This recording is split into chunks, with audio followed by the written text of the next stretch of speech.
ਰਾਣਾ ਸਾਹਿਬ ਇਹ ਤੁਸੀਂ ਜ਼ਿਆਦਤੀ ਕੀਤੀ ਹੈ ਮੇਰੇ ਨਾਲ, ਸਰਾਸਰ ਜ਼ਿਆਦਤੀ ਕੀਤੀ ਹੈ ਤੁਸੀਂ। ਇਹ ਮੀਡੀਆ ਤੇ ਚੜਾਈ ਹੈ, ਨਹੀਂ ਚੜਾਉਣੀ ਚਾਹੀਦੀ। ਮੇਰੀ ਇੱਜ਼ਤ ਦਾ ਮਕਾਮ ਹੈ, ਤੁਸੀਂ ਮੇਰੀ ਆਤਮਾ ਰੋਲੀ ਹੈ, ਇੱਜ਼ਤ ਰੋਲੀ ਹੈ। ਮਸਲਨ ਕਿਸ ਤੁਹਾਡੀ ਮਿਹਰਬਾਨੀ। ਤੁਸੀਂ ਇਹ ਕੰਮ ਜਿਹੜਾ ਨਾ ਸ਼ੁਗਲੇ ਦਾ ਆਪਸ ਦਾ ਕੰਮ ਹੁੰਦਾ ਹੈ, ਤੇ ਰਾਣਾ ਜੀ ਇਹ ਤੁਸੀਂ ਅੱਛਾ ਨਹੀਂ ਕੀਤਾ ਮੈਨੂੰ। ਯਾਨੀ ਕਿ ਤੁਸੀਂ ਜ਼ਿੰਦਗੀ ਚ ਇਜਾਜ਼ ਕਰਨਾ, ਮੈਂ ਜ਼ਿੰਦਗੀ ਚ ਇਹ ਜੋ ਹੋ ਗਿਆ ਸੋ ਹੋ ਗਿਆ ਹੈ, ਪਹਿਲੇ ਹੋ ਗਿਆ ਹੀ। ਰਾਣਾ ਜੀ ਹੁਣ ਅਸੀਂ ਬੜੇ ਕਾਬਲੇ ਇਹਤਰਾਮ, ਬਹੁਤ ਇੱਜ਼ਤਦਾਰ ਲੋਕ हैं। पहले इज्जतदार नहीं सो पहले भी इज्जतदार आते। ठीक है अच्छा भाई जान, ਤੁਹਾਡੀ ਮਿਹਰਬਾਨੀ, ਤੁਸੀਂ ਅੱਛਾ ਨਹੀਂ ਕੀਤਾ, ਇਹਨੂੰ ਡਿਲੀਟ ਕਰੋ, ਮਜ਼ੀਦ ਮੇਰੀ ਆਤਮਾ ਨਾ ਰੋਲੋ।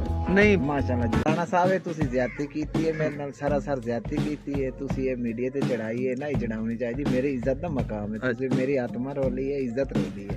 मसलन किस ਤੁਹਾਡੀ ਮਿਹਰਬਾਨੀ। ਤੁਸੀਂ ਇਹ ਕੰਮ ਜਿਹੜਾ ਨਾ ਸ਼ੁਗਲੇ ਦਾ ਆਪਸ ਦਾ ਕੰਮ ਹੁੰਦਾ ਹੈ, ਤੇ ਰਾਣਾ ਜੀ ਇਹ ਤੁਸੀਂ ਅੱਛਾ ਨਹੀਂ ਕੀਤਾ ਮੈਨੂੰ। यानी कि ਤੁਸੀਂ ਜ਼ਿੰਦਗੀ ਚ ਇਜਾਜ਼ ਕਰਨਾ, ਮੈਂ ਜ਼ਿੰਦਗੀ ਚ ਇਹ ਜੋ ਹੋ ਗਿਆ ਸੋ ਹੋ ਗਿਆ ਹੈ, ਪਹਿਲੇ ਹੋ ਗਿਆ ਹੀ।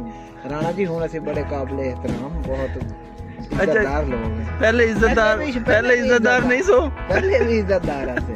ਠੀਕ ਹੈ अच्छा ਭਾਈ ਜਾਨ, ਤੁਹਾਡੀ ਮਿਹਰਬਾਨੀ, ਤੁਸੀਂ ਅੱਛਾ ਨਹੀਂ ਕੀਤਾ, ਇਹਨੂੰ ਡਿਲੀਟ ਕਰੋ, ਮਜ਼ੀਦ ਮੇਰੀ ਆਤਮਾ ਨਾ ਰੋਲੋ। नहीं ਮਾਸ਼ਾਅੱਲਾ ਜੀ।